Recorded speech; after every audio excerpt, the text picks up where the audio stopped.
it worked a lot better than we were expecting. We just started getting a suspicion that like this guy is not just adequate or good, he's like really good, like really, really good.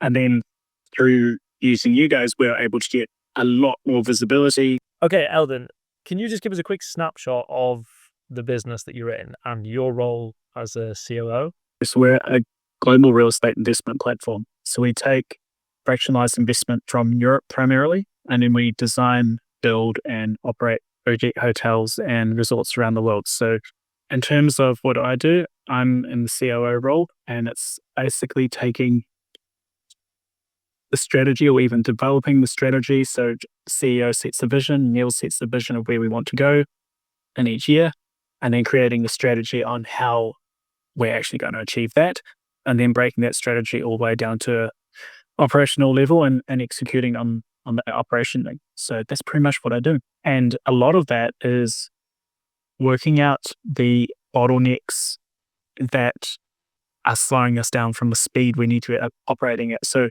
a big part of revenue execution strategy is just about around speed. Before we worked together, did anything bottle back to you, like decisions, approvals, problem solving? Because obviously we help you place an operations person and then a chief of people. Has anything kind of changed in that kind of process for you, like having to deal with certain things now, and have you been able to delegate as a result? So a big one was hiring into hospitality operations. That unlocked a lot. That unlocked way more than we anticipated, and we ended up getting someone that we've now since discovered is a high level executive level operator.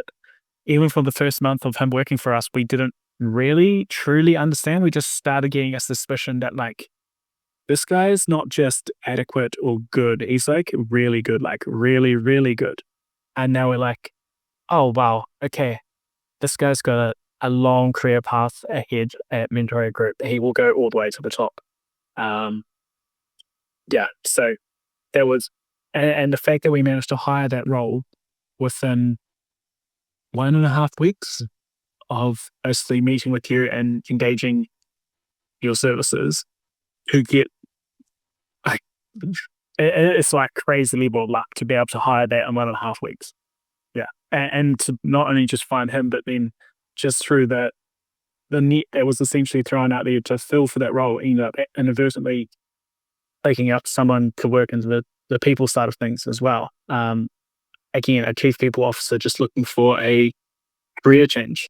One thing that obviously, like my main focus with our business is to continually protect founders' time, energy, and focus so that they can use that and leverage it to do the things that move 80% or more growth of the business.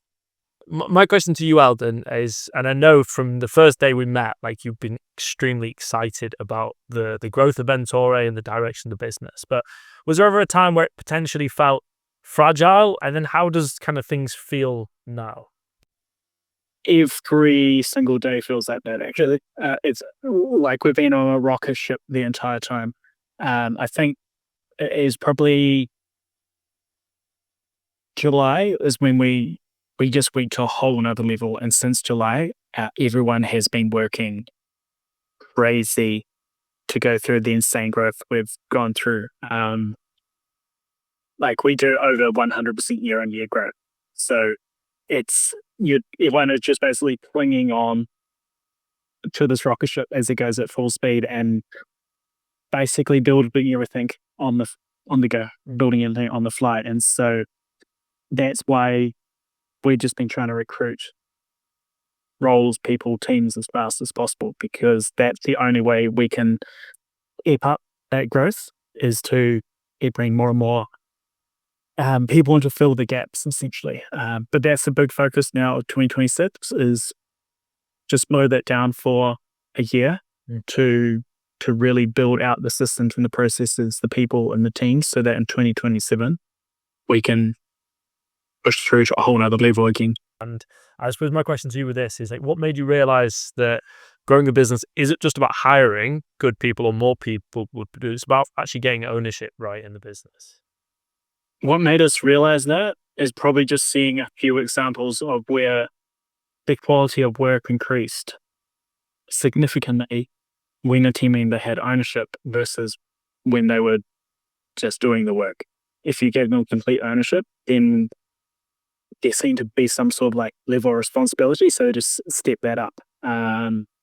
Whereas if you were still involved, then it was unclear, I guess, who was responsible, who had ownership, who was responsible. And so it ended up being, a half-assed job everywhere, if that makes sense.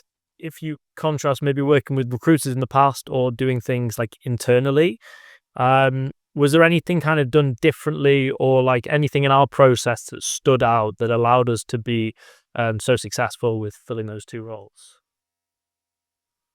The main thing has been like recruiting globally is harder because of discoverability and reach. And then, so firstly, to actually get the discoverability of your role profile. And then when you do have that, limiting it in a way that you don't end up then being flooded with 7 billion candidates, basically. But before, when we're doing recruiting in-house, we just couldn't get enough of visibility to the roles that we're trying to hire. So therefore, you're not able to get the best talent. And then through using you guys, we were able to get a lot more visibility globally in the regions we wanted. And then you guys having the systems and processes to be able to filter that down to only the best candidates. Have you kind of like come into any new philosophies or understanding about hiring and team building over the last 6 months? Yeah, like as I was saying earlier, the main things we've realized is not specifically around people, but just around the opportunity cost of not having people, and around speed. That's where there's been a lot of new sort of philosophies forming, but not directly around sort of the hiring and management of people. Yeah. As a result of these kind of last 6 months, as you said, from like July onwards, things have really taken shape. Like, how much more potential do you feel like the business has? But also, how much more potential do you feel like the whole company will perceive you to have? Because sometimes leadership can have a vision that isn't necessarily translated throughout the company. It's when you get the company to align with the vision that things accelerate 10x faster. So if that makes sense, like, do you feel like there's been a shift in where you see the company going as well as everybody else around you as well? And if so, like, where could that go? I think this is one thing that we've done well, and we're not entirely sure how, but we have managed to build a team of people that believes in the vision and the direction of where we're going. And because of that, they do not work an 8-hour job. All of them are working 10, 12 hours a day, 6 or 7 days a week, not because they have to, not because anyone asked them to, simply because they, for some reason, have all brought into this mission. And there is obviously the flexibility of we provide, and the fact that you can work at any time of the night or day that you want to. You can take time off without asking. You can have unlimited annual leave. And as a result of that, once people do get used to that concept, then you do see people working at all sorts of random times, from 5 a.m. in the morning to 2 a.m. the morning before. Like, yeah.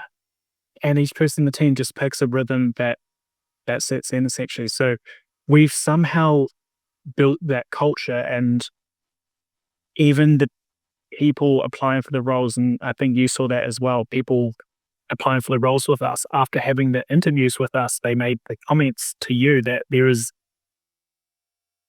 just this passionate excitement to be involved in something that is really cool and moving really fast. And that's attracting more good talent into the company. I have one final question, and this is more just about us and our partnership and working together. If anybody watching this is, looking for somebody to work with, they, like you guys, see the value and opportunity cost and want to move with speed, like, is there anything that you would say to them about our partnership or working with us? Yeah, I would say, like, we thankfully I've connected at just the right time, really. And we were able to make 2 phenomenal hires in a very short space of time. And that proved the worth of doing that so fast. Yeah, it was like, it worked a lot better than we were expecting. We didn't sort of plan it out. We didn't sort of see like a need in advance. It's more like, yeah, it worked really fast and really well.